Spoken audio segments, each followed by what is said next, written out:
주 금요일마다 정말 좋은 영화들 추천해 주실 분을 모셨습니다. 오동진의 시네마레터 월요일마다 받아보셨죠? 이제는 직접 스튜디오로 모십니다. 영화평론가 오동진 선생님 오셨습니다. 안녕하세요. 네, 오동진입니다. 선생님. 네, 두 번째입니다. 네. 선생님 근데 네. 시네마레터 주실 때마다 올드보이 오동진입니다. 그래서 제가 그거 읽으면서 네. 짠해요. 약간 실례 아닐까? 이걸 자꾸 올드보이 하는 게 했는데. 뭐 제가 스스로 네. 그- 올드보이니까요. 네. 그게 올드맨, 올드가이보다는 올드보이가 낫잖아요. 올드 가이보다 낫겠네요, 진짜. 네. 그런데 올드보이라고 부르시는 게 단순히 뭐 연배가 높다 이런 뜻으로만은 아닌 것 같아요. 어떻게 보면 네, 제가 올드보이란 영화 때를 즈음해서 네, 본격적으로 활동을 했었던 것 같아요. 물론 이제 그 전에 그 전 한 10년 전부터 또 활동했었습니다만 올드보이가 이제 한국 영화가 막 그때 상을 막, 타고 막 네, 그랬잖아요. 네, 그래서 네. 한국 영화가 새로운 붐을 일으킬 때라 흔히들 얘기해서 제2 르네상스기였거든요. 그때 저도 덕을 좀 본 거죠. 네, 그냥 사회부 기자나 다른 기자를 했으면 네, 사람들 또 많은 분들이 알아보지 못하셨을 텐데 영화가 특화되기 시작했고요. 그래서 이제 그때 올드보이라는 영화를 많이 기억하고 올드보이를 좋아하고 그 영화를 보고 제가 마지막에 울었다는 그런 소문이 나서 네. 울지 않았는데. 그 선생님이 마지막에 우셨다고요. 그렇게 왜냐하면- 소문이 났다고요. 네, 왜냐하면 그 최민식 씨가 마지막 장면 기억하시잖아요. 네, 네. 자신의 신체 일부를 음, 잘라내면서 네, 네. 피를 토할 때. 예. 네. 참 뭐 비극적인 장면이지만 굉장히 가슴 아픈 장면이기도 해서 물론 울 수도 있는 장면이었습니다만, 네, 그러진 않았습니다만 매우 좋아했던 영화죠, 사실. 그래서 소문이 올드보이. 그렇게 날 정도로. 그게 뭐 제가 굉장히 좋아했다는 얘기겠죠. 네, 저는 네. 사실 그 영화를 굉장히 좋아했고요. 박찬욱 영화의 상당 부분 좋아합니다만 많은 영화를 좋아합니다만 올드보이가 하나의 정점을 찍은 그런 작품이었죠. 네. 선생님께서 그러니까 신문 기자 하다가 문화부 기자에서 영화를 네. 담당하고 있는데 그때 마침 네. 우리나라 영화의 제2 르네상스라고 할 2000년대 네. 초반이죠. 그때 그때가. 제가 필립 2.0이라는 잡지의 기자였어요. 같이 몇몇 친구들하고 창간을 했었거든요. 네네. 영화 평론가로 아직도 활동하고 유명한 명지대 교수 김영진 씨라고 있습니다. 그 친구가 요즘 잘 안 쓰는데 한국에서 저는 당대의 명필이라고 생각할 만큼 굉장히 글을 잘 쓰는 친구거든요. 김영진 평론가님이요. 뭐 장중한 문장이죠. 계속 글을 썼다면 저는 펜을 놔야 되는 그런 상황일 정도로 글을 잘 씁니다. 네. 선생님이 필름 2.0을 처음 그러면 같이 창간을 창간했죠. 했던. 네. 저 문화일보 창간했었고요. YTN 개국했었어요. 네. 제가 관계했던 매체들은 다 상황이 안 좋습니다. 지금 OBS 저희 개국한 지 얼마 안 돼서 아니, 자주 나오셔야겠네요. 하려고 했더니 그 마무리가. 제가 개국을 안 했잖아요. 네. 네. 개국 멤버는 아니니까. 네네. 제가 손을 댄 시작을 한 여기는 좀 안 됐습니다. 매체들이 지금은 흔들립니다. 필름 2.0 폐간됐습니다. 폐간됐죠. 네. 제가 맞아요. 편집장으로 있었던 시내버스 네. 조용원 씨 배우. 그것도 폐간되지 않았나요? 폐간됐죠. 네. 제가 폐간시켰습니다. 네. 자신 의지를 갖고. 왜냐하면 저는 그런 생각을 많이 하는데 때로 언론이든 네. 사람이든 영화든 영화제든 자연사 할 때가 있어야 된다고 생각합니다. 시내버스는 자연사기에는 좀 젊지 않았나요? 생긴 지 얼마 안 됐던. 너무 힘들었어요, 사실은. 그 당시에 그 여러 가지 잘 아시겠습니다만 IMF도 겪었고요. 네. 곧 서브프라임 모기지도 올 거고 네. 이런 그런 경제적으로 굉장히 어려웠던 시기라 사실은 매체 주간지가 다 광고가 굉장히 중요하거든요. 광고 유치가 잘 안 됐었던 지금까지도 저는 배우 조용원 씨가 이 방송을 듣고 계시다면 시내버스 맞아. 조용원 씨가 네, 했던 거죠. 발행인이에요. 발행인으로. 조용원 씨가 이 방송을 듣고 계시다면 정말 아직도 제가 마음의 짐과 죄의식과 부담을 갖고 살고 있다. 정말 보고 싶다. 이 유튜브 영상 올라가면 조용원님한테 따로 이메일을 드려야겠습니다. 무슨 방송국의 사랑의 리퀘스트 이런 코너에서 저를 초대한다면 네. 제가 조용원 씨를 꼭 부르겠습니다. 정말요. 그분이 청춘 스타였잖아요. 진짜 인기 네. 있었어요. 저희 어릴 때.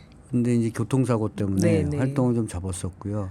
그럼에도 불구하고 교통사고로 사실은 많이 다쳤었죠. 그때 얼굴을 얼굴 다 바뀔 다쳤어요. 정도로. 그 얼굴보다는 마음이 많이 다쳤죠. 네. 근데 이제 워낙 재원이었고 영화 공부를 많이 한 친구였었어요. 네. 일본에서 유학까지 했었고 그래서 의지를 갖고 시내버스라는 주간지를 냈었습니다만 어쨌든 편집장인 저를 잘못 데려가는 바람에 네. 선생님 편집장이셨구나. 저 지하철역에서 시내버스 여러 번 샀어요. 그냥 그쵸. 조용원 씨 팬이어갖고 네. 뭐라도 다시 하는 게 좋아서 보고 싶네요 갑자기. 조용원 씨를 한번 조용원 씨가 저 찾아볼까요? EBS에서 예. 시네마 천국이라는 그 당시에 아주 고전적인 영화 프로를 진행했었고 제가 그 바통을 이어받아서 했었어요. 아. 그리고 둘이서 같이 YTN에서 예. 시내 24라는 네. 프로그램을 같이 진행했었죠. 우리가 굉장히 가까웠었어요. 제가 그렇게 떠날 계제가 아니었는데 지금 같았으면 네. 광고고 뭐고 돈이고 뭐고 그냥 했었을 것 같은데 그때는 이제 젊고 어리고 뭐가 더 있을 줄 있을 알고 줄 알고 앞으로. 네, 오만에 빠져가지고 네. 그렇죠, 그랬었습니다. 우리가. 네. 그래서 하여튼 올드보이라는 말을 붙이는 게 맞습니다. 아하. 이렇게 사라진 영화 매체의 편집장을 했을 정도로 올드보이다 하셨는데 네. 사실 그만큼 뿌리가 깊으신 거죠. 영화 기자, 영화 평론가로. 네. 20년이 넘은 거죠. 그렇죠. 20년 훨씬 넘었죠. 네. 네. 제가 1989년에 기자 생활을 시작해서 93년쯤부터 영화 기자를 했었으니까 네. 한 30년 했다고 생각하시면 됩니다. 네. 오늘 박찬욱 감독님 영화를 네. 얘기하려고 했는데 시간이 얼마 안 남아서 지금 네. 2부에 이어서 박찬욱 감독님 영화를 조금 더 얘기를 해볼까요? 그러면 그 감독님하고 조용원님 얘기를 하다 우리가 지금 네. 너무 기뻐서 네네. 박찬욱 감독님도 그러면 조용원 배우님만큼 잘 아는 관계신가요? 좀 더 길죠. 제가 고등학교 이름 얘기해도 돼요? 아니 안 될 안 거 돼, 없죠? 네, 근데 제가 뭐 그냥 강남에 H? 강남에 굉장히 안 좋은 학교라고 돼 있는 상문고등학교. 아, 네. 거기 이제 뭐 그때 당시 교장이랑 재단 비리가 있었죠, 거기. 뭐 교장 구속되고 많이 됐잖아요. 네, 네. 거기 출신이에요, 제가. 그리고 그쪽 반대쪽에 영동고등학교에 있었는데 네. 그 친구하고 제가 그 반포에 천 하나를 두고 살았었어요. 고등학교 때 알았습니다. 그래서 고등학교 때부터 고등학교 학교가 때 알았는데 다르지만 그때부터 얘가 이상했어요. 네, 박찬욱 감독님과 고등학교 때 천 하나를 사이에 두고 각기 네. 다른 학교에 다니면서 왜 네. 친해지셨을까요? 동네에서 막 어울려 다니신 거예요. 박 감독이 여동생이 있었는데요. 네. 라면을 기가 막히게 끓였어요. 네. 아, 그리고 이제 고등학교 때도 이제 뭐 그때 뭐 지금 와서 드린 말씀입니다만 그때 약간씩 뭐 담배도 피고 소주도 마시고 그랬잖아요. 네. 그러셨군요. 네. 안 그럴 리가 없는데 네, 사람들이 그때 아마 박찬욱 집에서 모여서 네. 책도 보고 영화도 보고 소주도 마시고 뭐 그랬던 것 같아요. 근데 고등학교 때는 보통 같은 학교 친구들끼리 친하잖아요. 근데 어떻게 그렇게 제가 상문 출신이니까요. 네. 동네를 그러면 저는 고등학교를 다닐 때부터 고등학교를 안 좋아했어요. 네.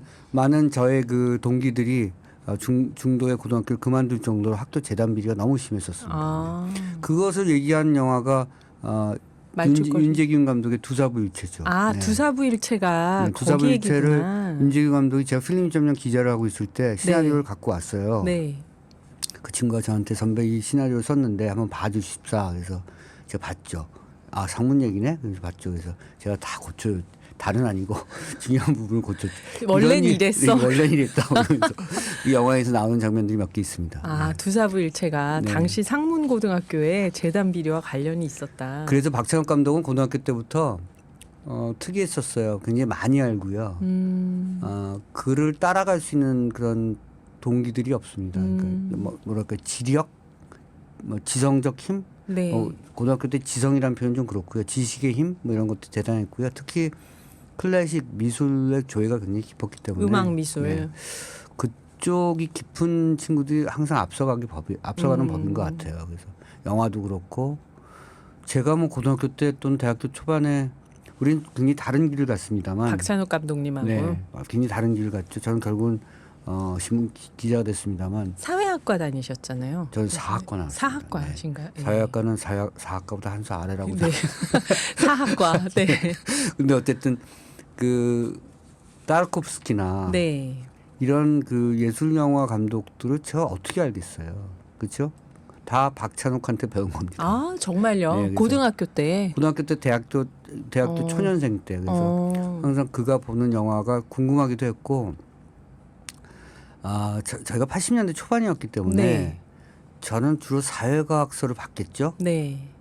그 20몇 살짜리가 20살 21살짜리가 세상에 혁명을 하겠다며 말도 안 되는 그런 일을 했겠죠. 책을 보고 사회과학서도 보고 마르크스를 읽고 막 이랬겠죠. 네. 근데 이제 박찬욱은 철학사나 예술서를 읽었으니까 그 친구는 철학과를 나왔거든요. 네. 좀 궁금했었어요. 눈 옆에서. 대학도 같이 다니셨나요? 달랐어요. 달랐는데. 그러니까 항상 고등학교도 다르고 대학도 달랐는데 막 계속 친하셨던. 천한별을 자기두고. 근데 어쨌든 그 친구가 읽는 책과 그 친구가 보는 영화가 네. 나중에 약간 짜증이 났었어요. 도대체 뭔데 이런 궁금증도 잃었고 저런 작품들이 뭔데 제가 저렇게 중요하게 생각하지라는 생각 때문에 어깨너머로 배우기 시작한 게 저를 지금까지 만든 거죠.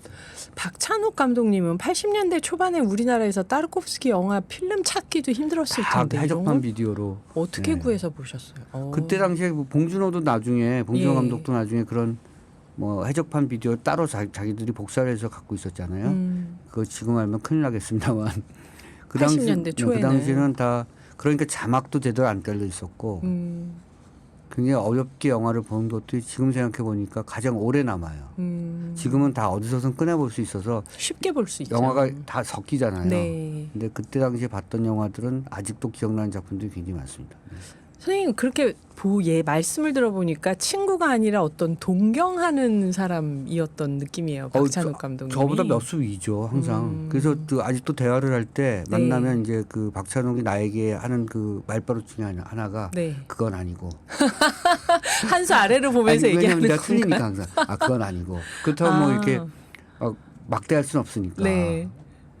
그렇잖아요. 그러니까 그건 아니고라고 해서 설명을 하죠. 근데 그 설명을 듣고 있으면 이제 자괴감이 느껴지면서 여전히 나이 60에 이렇게 한 수 지는구나 이런 생각을 하곤 하죠. 네. 아 저는 그러면서 친구가 친구로 오래 지내면 친구가 어려워요. 그 친구한테 굉장히 뭐랄까요 예의 있게 대해야 된다고 생각합니다. 왜냐하면 40년이 넘은 친구잖아요. 그러면 그렇죠. 고등학교 꼬마 때부터.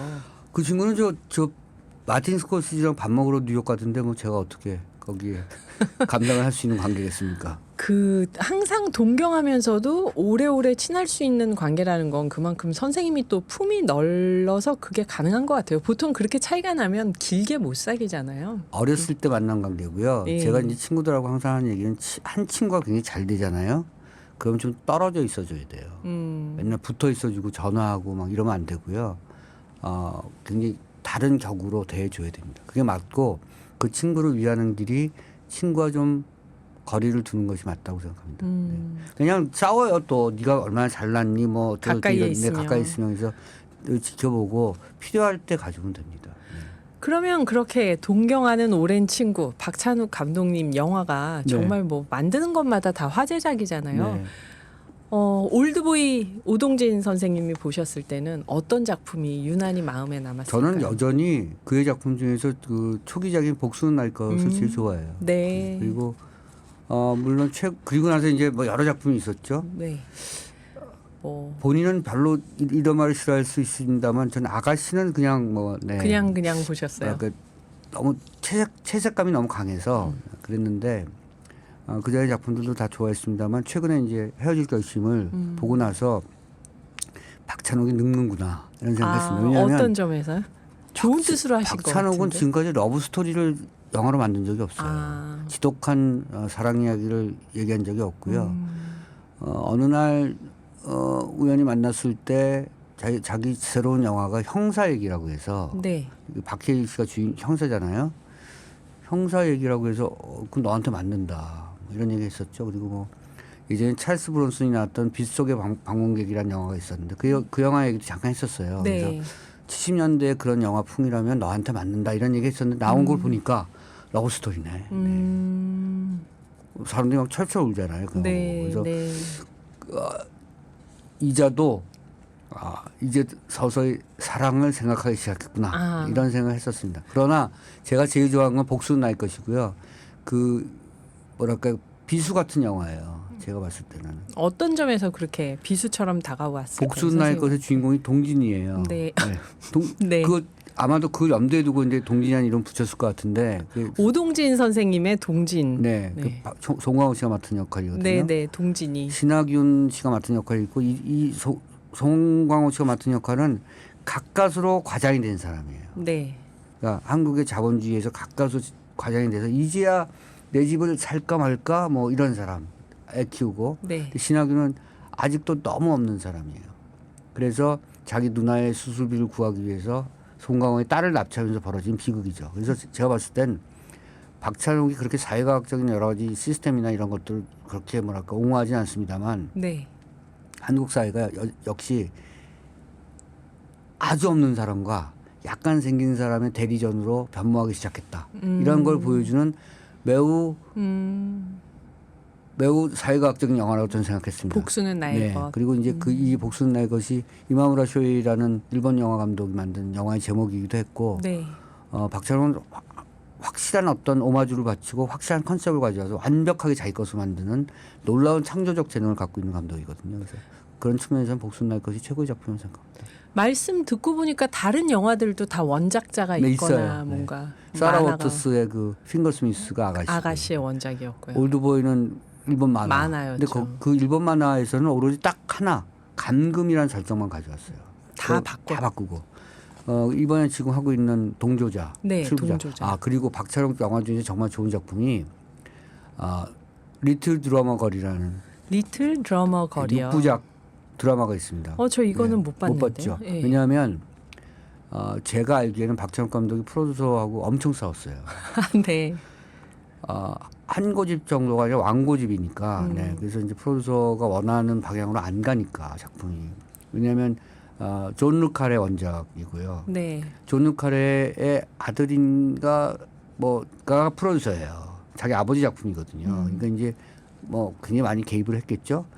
그래서 싸우다가 인터내셔널 버전과 국내 한국 버전이 버전으로? 달라요. 아. 근데 인터내셔널 버전은 예컨대 한국 버전을 글로벌 OTT에 올리면 네. 인터내셔널 버전하고 충돌하잖아요. 네네. 그러니까 여기 국내에 어울리지 않는 채널에서 어울리지 않는 케이블 채널에서 방영을 했어요. 그러니까 많이 못 봤죠. 그런데 제가 봤을 때는 걸작이에요. 리틀 드러머 거리요. 존 루칼의 원작은 난독증에 걸릴 만한 소설입니다. 굉장히 읽기가 힘들고 독파하기가 어려운 소설인데 네.